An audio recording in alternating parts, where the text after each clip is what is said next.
Y llegó el día D, finalmente, el día en el cual el gobierno y el Fondo Monetario anunciaron un entendimiento, un acercamiento, una refinanciación de la mega deuda que dejó como herencia envenenada el gobierno de Mauricio Macri, el gobierno de Cambiemos, y que a su vez representa el mayor crédito que le haya dado nunca el Fondo Monetario a un país, contra sus reglas, porque en ese momento Argentina atravesaba un episodio muy, muy severo de fuga de capitales.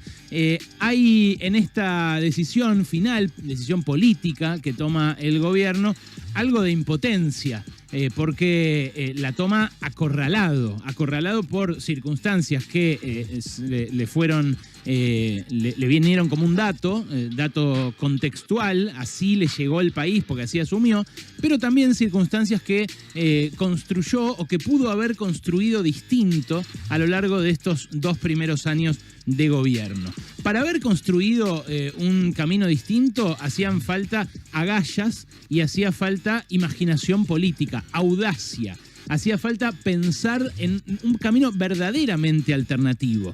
Contarle a la población en detalle cuáles iban a ser las condiciones en las cuales iba a desenvolver la economía en un caso y en el otro. Someter democráticamente la decisión al pueblo que le dijo en 2019 a Macri que había estado mal ir al Fondo Monetario de vuelta, traerlo de nuevo a la Argentina e instalarlo como alguien que ahora, con este acuerdo que firma el Frente de Todos, nos va a condicionar por lo menos los próximos 10 años, por lo menos los próximos 10 años.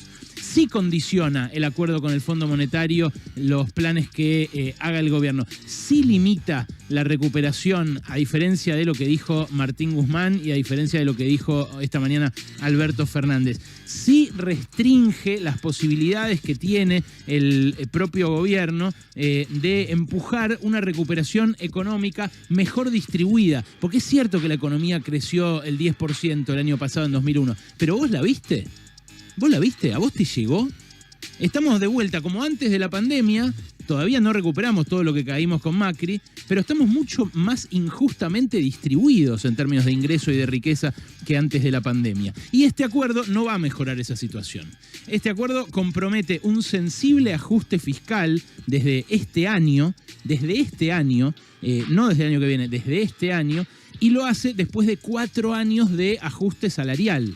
El Frente de Todos, de vuelta, cede acorralado por miedo a una corrida cambiaria. Y ahí entran las consideraciones de contexto que yo creo vale la pena hacer y que de algún modo perdonan esta claudicación o esta capitulación que lleva adelante el Frente de Todos respecto de su promesa original, de su promesa política al asumir, que era dar vuelta al colectivo que nos llevaba hacia el abismo con Mauricio Macri al volante.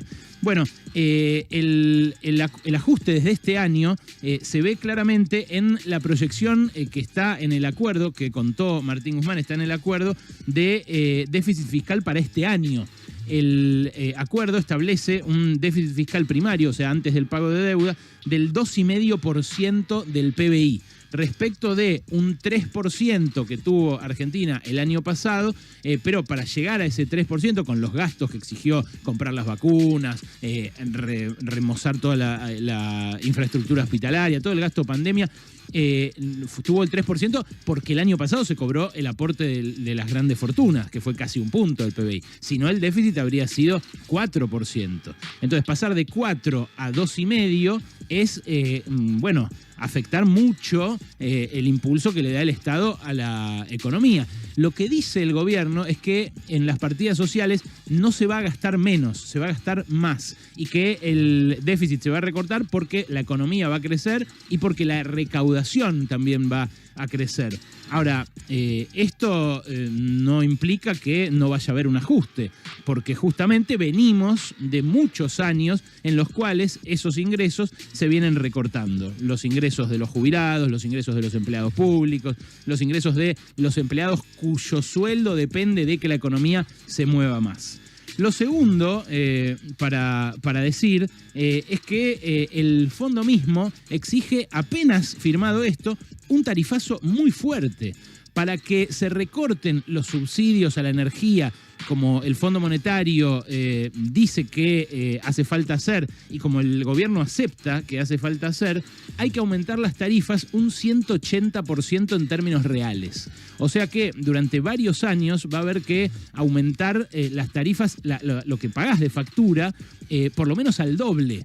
¿Para qué? Para que supere el aumento de tarifas a la inflación, que este año por lo menos va a seguir siendo del 50%, y que eso compense lo que el Estado cubrió en forma de subsidios en estos últimos años. Esa cuenta de subsidios se aumentó muchísimo. Ya llegó al nivel casi de 2015, de cuando estaba debido, estaban tratando de desarmar la maraña de subsidios de debido. Entonces este año lo que va a haber es un fuerte aumento de tarifas para sectores medios y medios altos, que es injusto que reciban un subsidio del resto de la sociedad, pero que probablemente pasen a ser más pobres a partir de esta novedad y dejen de gastar parte de la plata que gastan en otros sectores de la economía que a su vez se van a achicar. Entonces el efecto de la rebaja de subsidios también es un efecto ajuste que tiene consecuencias en segundo término sobre otras personas que no son esas de poder adquisitivo que reciben. ¿Se entiende esto?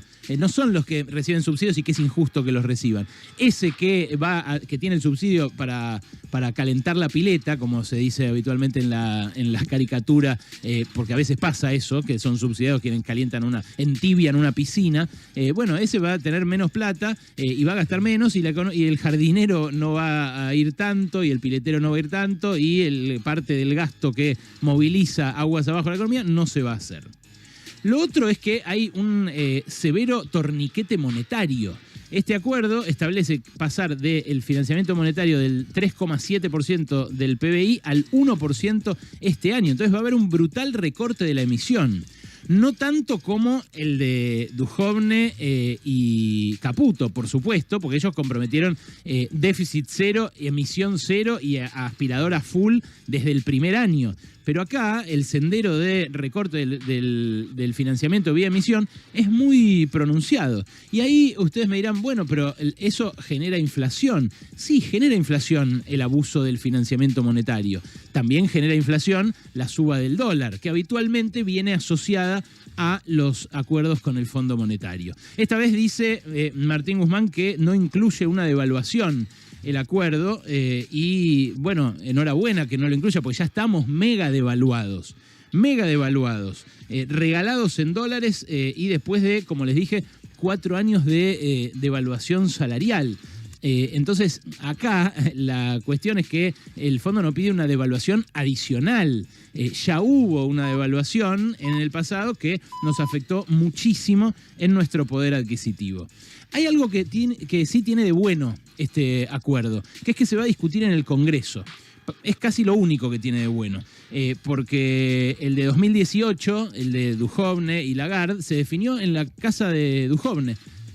¿Se acuerdan? Ahí en la casa de Duhovne, acá en Núñez, la que figuraba como baldío para pagar menos impuestos municipales. Bueno, ahí, en esa casa, vino Lagarde, me acuerdo, después de una conferencia en la Universidad de Itela, y ahí entre 4 paredes se definió ese entendimiento que va a condicionar a la próxima generación. Bueno, no, se va a tener que discutir en el Congreso. Y ahí, en el Congreso, en todo caso, podrán establecer límites los legisladores al ajuste que exija el fondo cuando empiecen a incumplirse las metas. Porque la revisión va a ser permanente, cada 3 meses el fondo le va a poder bajar el pulgar a la Argentina y decirle, esta vez no te doy la guita, no podés cumplir con el vencimiento del programa original y entonces entrás en default. De esta manera, el fondo empieza a cogobernar en la Argentina y corriendo todo el palabrerío de hoy, la influencia que tiene Estados Unidos, el principal accionista del fondo, empieza a convertirse en la de un socio. En la de un socio que está instalado al lado del gobierno diciéndole lo que tiene que hacer o lo que no tiene que hacer. ¿Qué más? ¿Podría ser peor el acuerdo? Sí, podría ser peor. Sí, podría ser peor.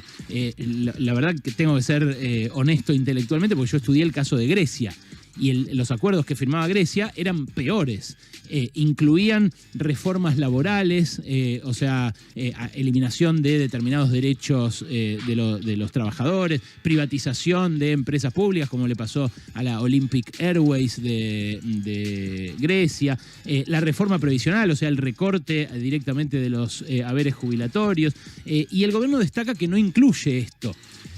Pero, a ver, así como sería deshonesto si no dijera que podría ser peor el acuerdo, les digo, ¿es para jactarse que no hayamos aceptado que el fondo también nos indique cómo hacer nuestro marco laboral o cómo establecer nuestro esquema de solidaridad intergeneracional de jubilaciones? Porque la reforma, el ajuste a los jubilados ya se hizo.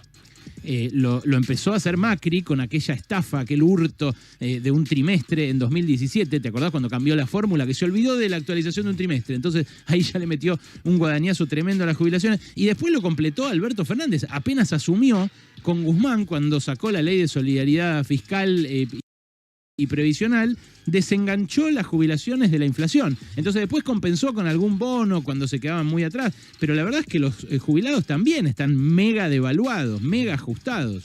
Y la reforma laboral también está ocurriendo de facto un poco, aunque no la firmemos, con un ministerio de trabajo impotente, un ministerio zombie como el de Claudio Moroni. Le pasan elefantes por la puerta y no hace nada. La flexibilización laboral la hace el mercado, ¿no? La hace Rappi, la hace Mercado Libre, la hacen las plataformas de precarización del trabajo que de a poco se van adueñando, van flexibilizándolo todo. Entonces, este acuerdo tiene que evaluarse en función de todo esto. Tiene que evaluarse en función de la correlación de fuerzas, como nos dijo acá Leandro Santoro cuando discutimos con él si era la única alternativa, como el gobierno siempre dijo, pero también tiene que evaluarse en función de cómo esas relaciones de fuerzas se pueden construir. Y ahí empiezan las ucronías, ¿no? Los presentes alternativos en caso de si se hubieran tomado otras decisiones antes, porque la alternativa de denunciar esta deuda, de investigarla, de confrontar para obtener mejores condiciones, estaba abierta en diciembre de 2019.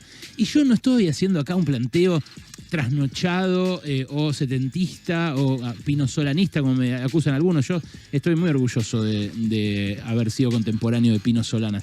Pero algunos me dicen...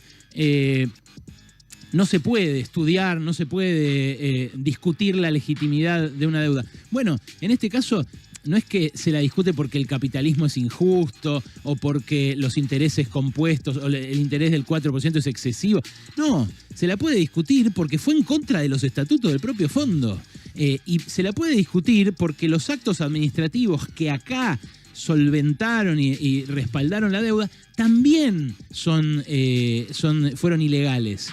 Hay una querella en marcha, la anunció Alberto Fernández en su momento, no se sabe por qué el gobierno no le dio el impulso que le podría haber dado. Porque en diciembre de 2019, repito, estaban dadas las condiciones para que saliera el gobierno a decir, mira, esto es impagable y toda forma de refinanciación que obtenga con el tiempo va a ser impagable también, porque en 10 años, que es el plazo máximo que te da el fondo para pagar una deuda, Argentina no puede juntar esta montaña de guita que le dieron a Macri para que sea reelecto.